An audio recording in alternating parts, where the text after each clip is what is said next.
ಜೇಬಿನಲ್ಲಿ ಫೋನ್ ಇಲ್ಲ, ಜೇಬಿನಲ್ಲಿ ಹೆಚ್ಚು ಹಣ ಇಲ್ಲ, ಮನೆಯಲ್ಲಿ ಎಸಿಗಳಿಲ್ಲ. ಆದರೂ ಆ ತಲೆಮಾರು ನಮ್ಮಿಗಿಂತ 100 ವರ್ಷಗಳು ಹೆಚ್ಚು ಸಂತೋಷವಾಗಿ, ಆರೋಗ್ಯವಾಗಿ ಹೇಗೆ ಬದುಕಿತು? ಅವರ ರಹಸ್ಯ ಏನು? ಈ ತಲೆಮಾರು ಹೋಗಿಬಿಟ್ರೆ ಮತ್ತೆ ನಮಗೆ ಪ್ರೀತಿಯನ್ನು ಹಂಚುವ ಕೈಗಳು, ಕಥೆಗಳು ಹೇಳುವ ಧ್ವನಿಗಳು ಇರಲಾರವು. ನಾವೇನು ಕಳ್ಕೊಳ್ತಿದ್ದೇವೆ ಗೊತ್ತಾ ಸ್ನೇಹಿತರೆ? ಗಮನಿಸಿದ್ದೀರಾ? ನಮ್ಮ ಕಣ್ಣು ಮುಂದೆ ಒಂದು ಯುಗ ಮುಗಿದು ಹೋಗುತ್ತಿದೆ. ನಮಗೆ ಜನ್ಮ ನೀಡಿ ಜೀವನವನ್ನು ಕಲಿಸಿದ ಒಂದು ಮಹಾನ್ ತಲೆಮಾರು ಒಂದೊಂದಾಗಿ ನಮಗೆ ಶಾಶ್ವತ ವಿದಾಯ ಹೇಳುತ್ತಾ ಅಂತರ್ಧಾನವಾಗುತ್ತಿದೆ. ಅವರ ಜೊತೆ ಆ ಆತ್ಮೀಯತೆಗಳು, ಆ ಮೌಲ್ಯಗಳು ಕೂಡ ಹೋಗುತ್ತಿವೆಯೇನೋ ಅನ್ನಿಸುತ್ತದೆ. ಅಸಲಿಗೆ ಏಕೆ ಅಷ್ಟು ಮಹಾನ ತಲೆಮಾರು? ಒಮ್ಮೆ ಹಿಂದಕ್ಕೆ ತಿರುಗಿ ನೋಡೋಣ. ಅದು ಅನ್ನ ತಿನ್ನುವ ಮೊದಲು ಪಕ್ಕದವರ ಹಸಿವನ್ನು ಗುರುತಿಸಿದ ತಲೆಮಾರು. ಮನೆ ಸಣ್ಣದಾಗಿದ್ರೂ ಮನುಷ್ಯರ ನಡುವಿನ ಪ್ರೀತಿ ಮಾತ್ರ ವಿಶಾಲವಾಗಿತ್ತು. ಅವರು ಎಂದಿಗೂ ನಾನು ಎಂದಿಲ್ಲ, ನಾವು ಎಂದೇ ಬದುಕಿದರು. ಉಮ್ಮಡಿ ಕುಟುಂಬಗಳಲ್ಲಿ ಕಷ್ಟ ಸುಖಗಳನ್ನು ಹಂಚಿಕೊಂಡರು. ಆಸ್ತಿಗಿಂತ ಆತ್ಮೀಯತೆಗಳಿಗೆ, ಅನುರಾಗಗಳಿಗೆ ಹೆಚ್ಚಿನ ಪ್ರಾಮುಖ್ಯತೆ ನೀಡಿದ ತಲೆಮಾರು ಅದು. ಅವರಿಗೆ ದೊಡ್ಡ ದೊಡ್ಡ ಡಿಗ್ರಿಗಳಿರಲಿಕ್ಕಿಲ್ಲ, ಆದರೆ ಜೀವನ ಎಂಬ ಪುಸ್ತಕವನ್ನು ಸಂಪೂರ್ಣವಾಗಿ ಓದಿದ ತಲೆಮಾರು ಅದು.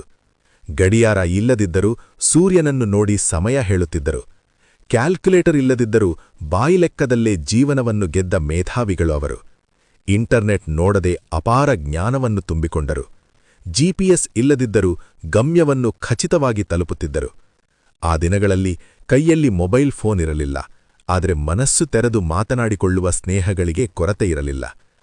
ಪೋಸ್ಟ್ ಕಾರ್ಡ್ ಮೇಲೆ ಬರೆದ 4 ಮಾತುಗಳು ಫೋನ್ನಲ್ಲಿ ಗಂಟೆಗಳ ಮಾತಿಗಿಂತ ಹೆಚ್ಚು ಪ್ರೀತಿಯನ್ನು ಹಂಚುತ್ತಿದ್ದವು. ಟಿವಿ ಇಲ್ಲದಿದ್ದರೂ ಬೀದಿ ನಾಟಕಗಳು, ಬುರ್ರಾ ಕಥೆಗಳೊಂದಿಗೆ ಸಮಯವನ್ನು ಆನಂದವಾಗಿ ಕಳೆಯುತ್ತಿದ್ದರು. ತಂತ್ರಜ್ಞಾನ ಇಲ್ಲದಿದ್ದರೂ ಸುಖ ಸಂತೋಷಗಳಿಂದ ಬದುಕಿದ ತಲೆಮಾರು ಅದು. ಎಸಿಗಳು, ಕೂಲರ್ಗಳು ಇಲ್ಲದಿದ್ದರೂ ಹೊರಗಡೆ ಮಂಚ ಹಾಕಿಕೊಂಡು ತಂಪು ಗಾಳಿಯಲ್ಲಿ, ಜಾಬಿಲ್ಲಿ ಅಂದ್ರೆ ಚಂದ್ರ ಬೆಳಕಿನಲ್ಲಿ ಹಾಯಾಗಿ ನಿದ್ರೆ ಮಾಡಿದ ತಲೆಮಾರು ಅದು. ಮಿನರಲ್ ವಾಟರ್ ಗೊತ್ತಿರಲಿಲ್ಲ. ಕೆರೆ ನೀರು, ಬಾವಿ ನೀರು ಕುಡಿದು ಕಲ್ಲು ತಿಂದರೂ ಜೀರ್ಣಿಸಿಕೊಳ್ಳುವ ಶಕ್ತಿ ಅವರದೇ. ಪಿಜ್ಜಾ, ಬರ್ಗರ್ಗಳ ಬದಲು ಪೀಚು ಮಿಠಾಯಿ, ಪೇಳೆಗಳು ತಿನ್ನಿ ಸಂತೋಷವಾಗಿ ಬದುಕಿದರು. ಜಿಮ್ಗಳ ಕೆಲಸವಿಲ್ಲದೆ ಭಾರೀ ಕೆಲಸ ಮಾಡಿ ಬೆವರು ಸುರಿಸಿ 100 ವರ್ಷ ಆರೋಗ್ಯವಾಗಿ ಬದುಕಿದರು. ಅದಕ್ಕೆ ಅವರಿಗೆ ಇಂದಿನ ಬಿಪಿಗಳು, ಶುಗರ್ಗಳು, ಹೃದಯಾಘಾತಗಳು, ಕಾರ್ಪೊರೇಟ್ ಆಸ್ಪತ್ರೆಗಳು ಗೊತ್ತಿರಲಿಲ್ಲ. 6ನೇ 7ನೇ ವಯಸ್ಸು ಬರುವವರೆಗೆ ಮಕ್ಕಳ ಬಾಲ್ಯವನ್ನು ಆಟಪಾಠಗಳಿಂದ ತುಂಬಿಸಿದ ತಲೆಮಾರು ಅದು. ನಂತರ ಹಣವಿಲ್ಲದ ಸರ್ಕಾರಿ ಶಾಲೆಗಳಲ್ಲಿ ಓದಿಸಿ ದೊಡ್ಡ ಸಾಧಕರನ್ನಾಗಿ ಮಾಡಿದ ತಲೆಮಾರು ಅದು. ಆ ಕಾಲದಲ್ಲಿ ಶಿಸ್ತು ಬಹಳ ಮುಖ್ಯ. ಶಾಲೆಯಲ್ಲಿ ಶಿಕ್ಷಕರು ಬೈದರೆ ಮನೆಗೆ ಬಂದು ತಾಯ್ತಂದೆಯರು ಇನ್ನೂ 2 ಹೊಡೆದು ಶಿಕ್ಷಕರನ್ನು ಪ್ರಶ್ನಿಸುತ್ತಿರಲಿಲ್ಲ. ಅದಕ್ಕೆ ಆ ತಲೆಮಾರಿನ ಮಕ್ಕಳು ಅಷ್ಟು ದೃಢವಾಗಿ ಬೆಳೆದರು. ಅವರು ವ್ಯಾಪಾರದಲ್ಲಿ ಕಲ್ತಿಗೆ ಅವಕಾಶ ನೀಡಲಿಲ್ಲ. ನೀತಿ ನಿಜಾಯಿತಿಯಿಂದ ಯಾರನ್ನೂ ಮೋಸ ಮಾಡದೆ ಬದುಕಿದರು. ತಮ್ಮ ಕಷ್ಟಗಳನ್ನು ಧೈರ್ಯವಾಗಿ ಎದುರಿಸಿದರು. ತ್ಯಾಗಗಳಿಂದ ಮಕ್ಕಳ ಭವಿಷ್ಯಕ್ಕೆ ಅಡಿಪಾಯ ಹಾಕಿದರು.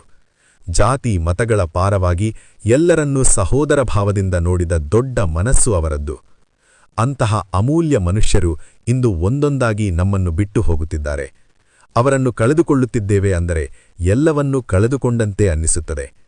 ಆ ತಲೆಮಾರು ಲ್ಯಾಂಟರ್ನ್ ಬೆಳಕಿನಲ್ಲಿ ನಮ್ಮ ಬದುಕಿಗೆ ಬೆಳಕನ್ನು ತುಂಬಿದರೆ, ಈ ತಲೆಮಾರು ವಿದ್ಯುತ್ ದೀಪಗಳ ಬೆಳಕಿನಲ್ಲಿ ಕತ್ತಲನ್ನು ಹೆಚ್ಚಿಸಿಕೊಂಡಿದೆ.